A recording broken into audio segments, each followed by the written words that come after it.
Polymorphism का next concept overload हम लोगों ने पढ़ लिया था। अब हम लोगों को देखना है कि ओवरराइडिंग कैसे होती है, ठीक है, यानी रन टाइम पॉलीमॉर्फिज्म कैसे अचीव करते हैं, ठीक है।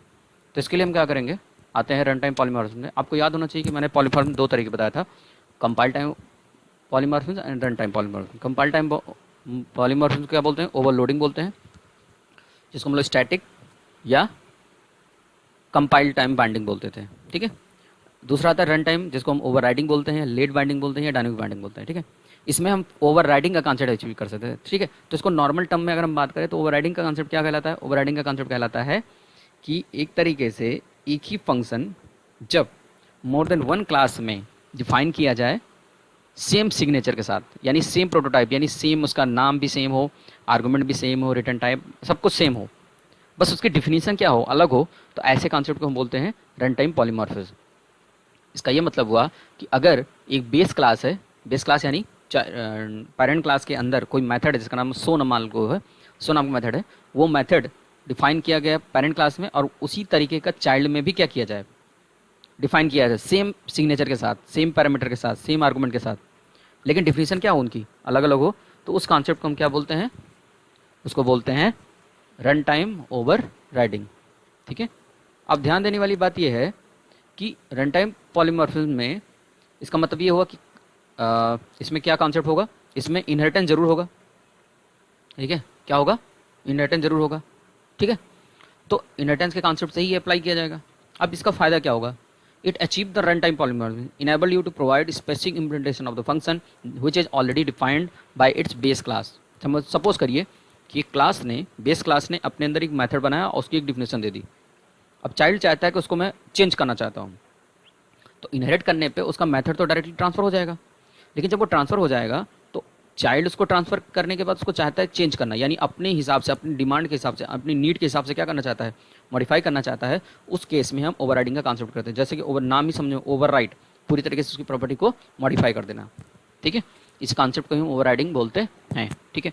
अब आती है बात इम्प्लीमेंटेशन। जैसे हमने एग्जाम्पल दिया, हम लोग पर्सन, अपने पर्सन की बात करें, हम ही लोग अपने बारे में बात करें, जैसे मैं, अगर मैं एज अ टीचर हूँ, ठीक है, तो आप सबके लिए मैं टीचर हूँ, आपके सामने मैं टीचर जैसा बिहेव करूँगा, उसी तरीके से बिहेव करूँगा, बट अपने दोस्तों के साथ दोस्त की तरह बिहेव करूँगा, ठीक है। अपने फैमिली में उन मम्मी पापा के सामने एक बेटे की तरह बिहेव करूँगा, ठीक है।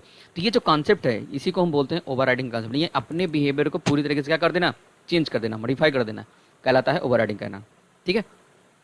अब इसको हम दो तरीके से अचीव कर सकते हैं, एक वर्चुअल फंक्शन बना के और एक प्योर वर्चुअल फंक्शन बना के। वर्चुअल फंक्शन मतलब वो फंक्शन होते हैं जिसमें कीवर्ड वर्चुअल लगा होगा, लेकिन इसमें कुछ डिफिनीशन दी जाती है, यानी पेरेंट क्लास के अंदर सम डिफिनीशन क्या होगा, इसमें कुछ डिफिनीशन होगी, कुछ यानी कुछ डिफाइन किया जाएगा, सम डिफाइन, समथिंग डिफाइन, बट इसमें नथिंग डिफाइन, यानी क्वेश्चन ये बनता है कि नथिंग डिफाइन, इसीलिए इसको प्योर वर्चुअल फंक्शन बोलते हैं। यानी ऐसे फंक्शन जो डिफाइन तो होंगे लेकिन इसमें कुछ डिफिनीशन दी गई होगी, कहाँ पर दी गई होगी, बेस क्लास में। बेस क्लास मतलब पेरेंट क्लास, और इसमें भी क्या होगा, बेस क्लास होगा लेकिन इसमें कोई डिफिनीशन नहीं होगी। तो क्वेश्चन ये बनता क्या होगा, फिर प्रोटोटाइप होगा, उस प्रोटोटाइप के हिसाब से हम क्या करेंगे, काम करेंगे, क्लियर। अब बात ये आती है late binding dynamic binding concept होता कैसे है। इसको रिजॉल्व करने के लिए, इसको लेट बाइंडिंग क्यों बोलते हैं, लेट बाइंडिंग इसलिए बोला जाता है क्योंकि ये कंपाइल टाइम पे डिसाइड नहीं होता है, ये रन टाइम पे डिसाइड किया जाता है जब ऑब्जेक्ट बनते हैं। अब क्वेश्चन बनता है कि इसका मतलब क्या हुआ, इसका मतलब कॉन्सेप्ट यहाँ पर आता है। सबसे पहले आपको मेन पॉइंट यहाँ पर मैं नोट करके मैंने जो लिखा है इसको आपको समझने की जरूरत है। इसको मैं यहाँ से हटा के यहाँ रख देता हूँ जिससे आपको पॉइंट समझने में आसानी होगी कि रन टाइम पॉलीमॉर्फिज्म तभी अचीव किया जा सकता है जब सिंगल ऑब्जेक्ट हो, और सिंगल ऑब्जेक्ट किसका हो, बेस क्लास का। यानी रन टाइम अचीव करने के लिए हम हमेशा सिंगल क्लास का, सिंगल ऑब्जेक्ट का यूज़ करते हैं। क्वेश्चन बनता है सिंगल ऑब्जेक्ट क्यों, क्योंकि रन टाइम का मतलब ही हुआ रन टाइम में हम डिसाइड करेंगे किस ऑब्जेक्ट कॉल करना है। अब अगर हम सिंगल ऑब्जेक्ट को डिफाइन करेंगे तो क्वेश्चन बनता है किस ऑब्जेक्ट को बनाएं। अब आपको पता है कि अगर हम चाइल्ड के ऑब्जेक्ट को बनाएंगे तो पेरेंट का एड्रेस होल्ड नहीं कर सकता। इसका मतलब हमारे पास एक ही रास्ता है कि अगर हम बेस क्लास का ऑब्जेक्ट बना लें तो ये सभी चाइल्ड के एड्रेस को होल्ड कर सकता है, ठीक है। इसीलिए हमेशा वर्चुअल फंक्शन को कॉल करने के लिए we can use single object of base class, base class के पॉइंटर को यूज़ करते हैं और इसमें हम हर ऑब्जेक्ट के अलग अलग हर चाइल्ड के ऑब्जेक्ट को पास करके कॉल कर पाते हैं, ठीक है। लेट बाइंडिंग समझ गए होंगे क्या होता है। अब वर्चुअल फंक्शन बनाने का तरीका क्या होता है। वर्चुअल फंक्शन हमेशा सिंगल ऑब्जेक्ट द्वारा कॉल होगा। ये एक फ्रेंड मतलब they can be a friend of another class, यानी वर्चुअल फंक्शन एक क्लास का भी फ्रेंड हो सकता है, दूसरी क्लास का भी फ्रेंड, यानी फ्रेंड फंक्शन भी हो सकता है। अभी हम आगे पढ़ेंगे। Virtual function must be defined the parent class में डिफाइन होना मस्ट है, ठीक है। और वर्चुअल फंक्शन जो होगा वो डिराइव्ड क्लास में भी होगा, सेम एज इट इज होगा जैसा कि बेस क्लास में डिफाइन किया गया। और वर्चुअल फंक्शन बनाने के लिए वर्चुअल कीवर्ड का यूज़ किया जाता है नॉर्मल फंक्शन की तरह, बट ये डिफाइन कहाँ होगा, डिफाइन करते समय इसको बेस क्लास में ही वर्चुअल कीवर्ड लगाया जाएगा, ठीक है। अब बात ये आती है when the virtual function made virtual simply define which function is to be invoked at the runtime on the basis of object pass by the base class pointer, यानी बेस क्लास पॉइंटर द्वारा कैसा पास किया गया उसके हिसाब से define करता है, ठीक है। अब क्वेश्चन बनता है कि इसको बनाते कैसे हैं, तो सिंटैक्स मैंने बताया है, वर्चुअल फंक्शन वर्चुअल कीवर्ड लगाएंगे, रिटर्न टाइप देंगे, फंक्शन नाम, आर्गुमेंट और डिफिनीशन जो भी देना है। ये ध्यान रखने वाली बात है, ये कहाँ की बात कर रहा है, ये कहाँ डिफाइन हो रहा है, बेस क्लास में, बेस क्लास यानी पेरेंट क्लास में, बट चाइल्ड क्लास में आएगा तो वर्चुअल कीवर्ड नहीं लगेगा। आई होप ये इतनी बात आपको समझ में आ गई होगी। अब इसको हम अचीव करने के लिए हम आते हैं, सबसे पहले आपको मैं ओवरराइडिंग का कांसेप्ट दिखाता हूँ, फिर वर्चुअल फंक्शन दिखाता हूँ, ठीक है। प्रोग्राम बनाकर तो मैंने एक नाम है override.cpp, उस प्रोग्राम को मैंने पहले रन करा के आपको दिखाऊंगा, ओवरराइडिंग कांसेप्ट आपको समझाता हूँ, उसके बाद आपको दिखाता हूँ कि इसको वर्चुअल फंक्शन से कैसे अचीव किया जाएगा, ठीक है। चलिए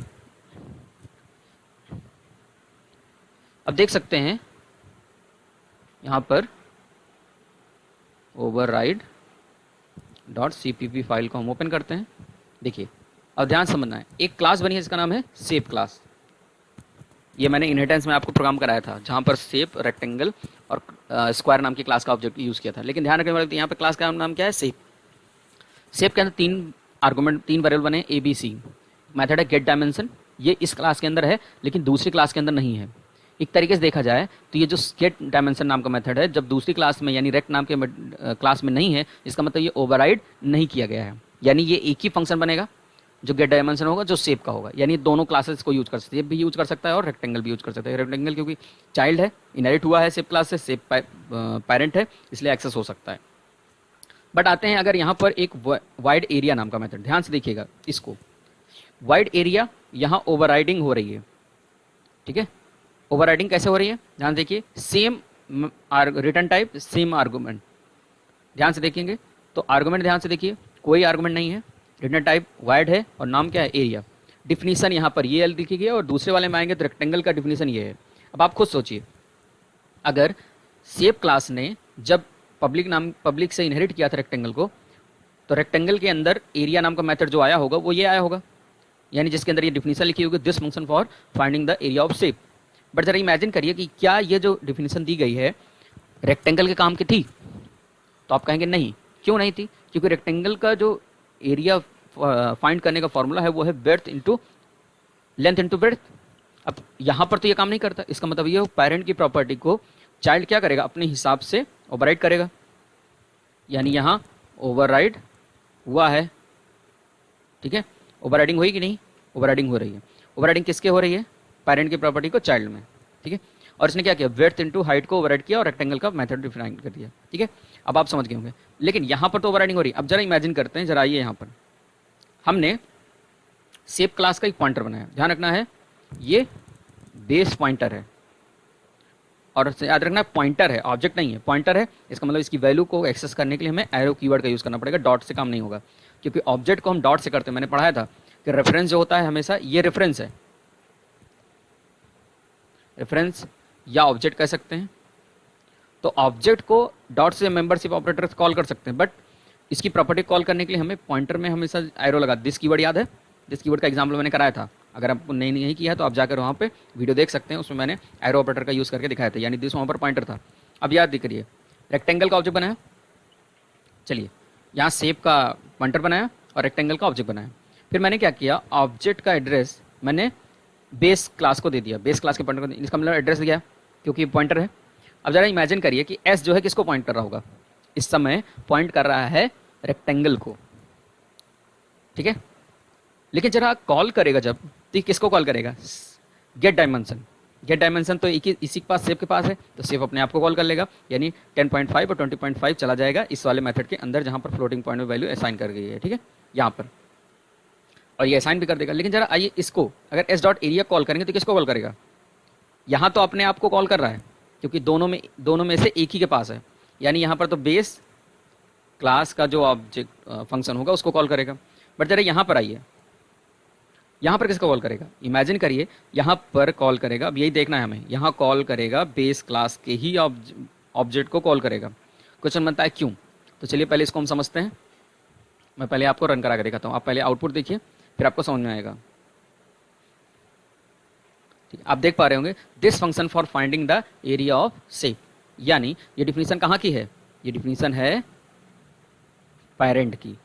अब इसको सॉल्व कैसे किया जाए? इसका मतलब हमने ऑब्जेक्ट तो बनाया, अब क्या करें? अब हाँ, अगर हम, आपको बताया गया था अभी थोड़ी देर पहले कि हम उसी ऑब्जेक्ट के द्वारा ही, मतलब एक ही ऑब्जेक्ट से हमें कॉल करना है, तो यहाँ तो गड़बड़ हो गया। अब ये रेक्टेंगल वाला एरिया कभी कॉल नहीं हुआ, लेकिन हाँ आर डॉट एरिया करेंगे तो ये अपने ऑब्जेक्ट के द्वारा तो कॉल हो जाएगा, कॉल हो जाएगा। ध्यान से देखिए, ये आ गया आउटपुट, लेकिन ये गलत है। गलत क्यों है? क्योंकि अभी बताया गया था कि सिंगल ऑब्जेक्ट से कॉल करना है, यानी पेरेंट क्लास के ऑब्जेक्ट से। तो अब क्या किया जाए? अब जरा समझिए।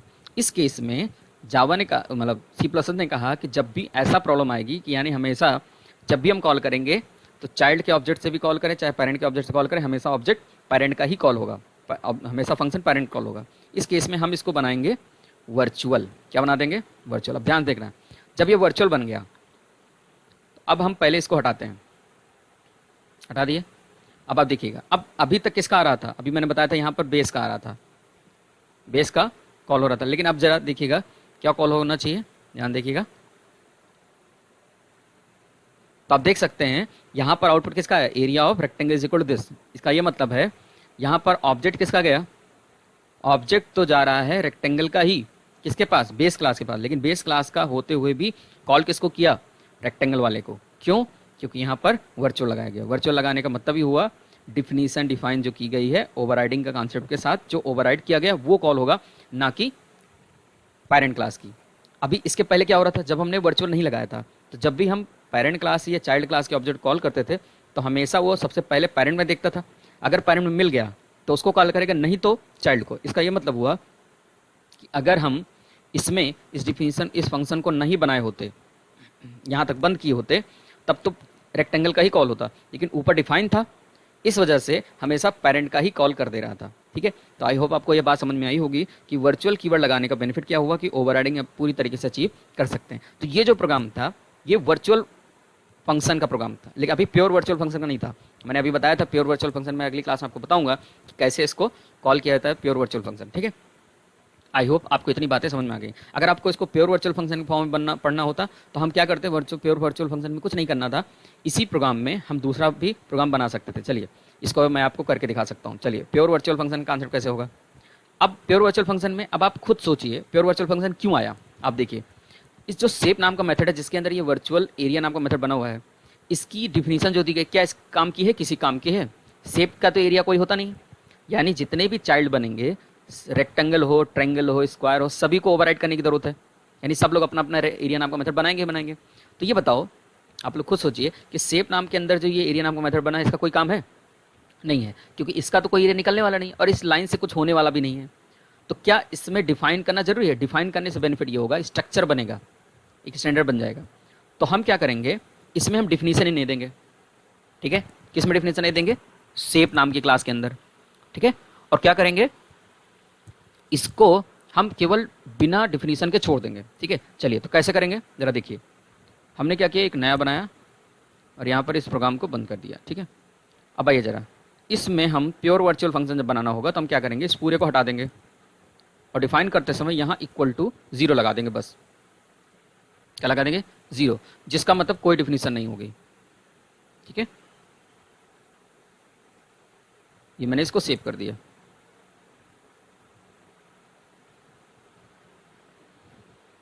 चलिए override,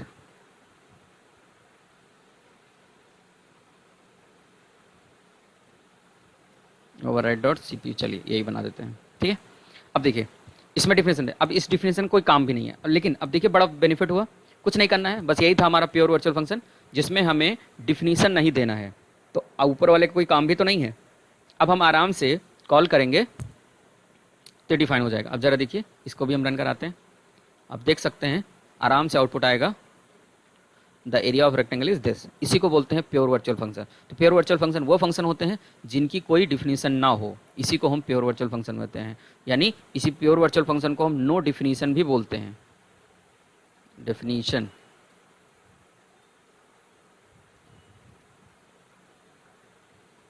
definition, pure virtual function को क्या बोलते हैं?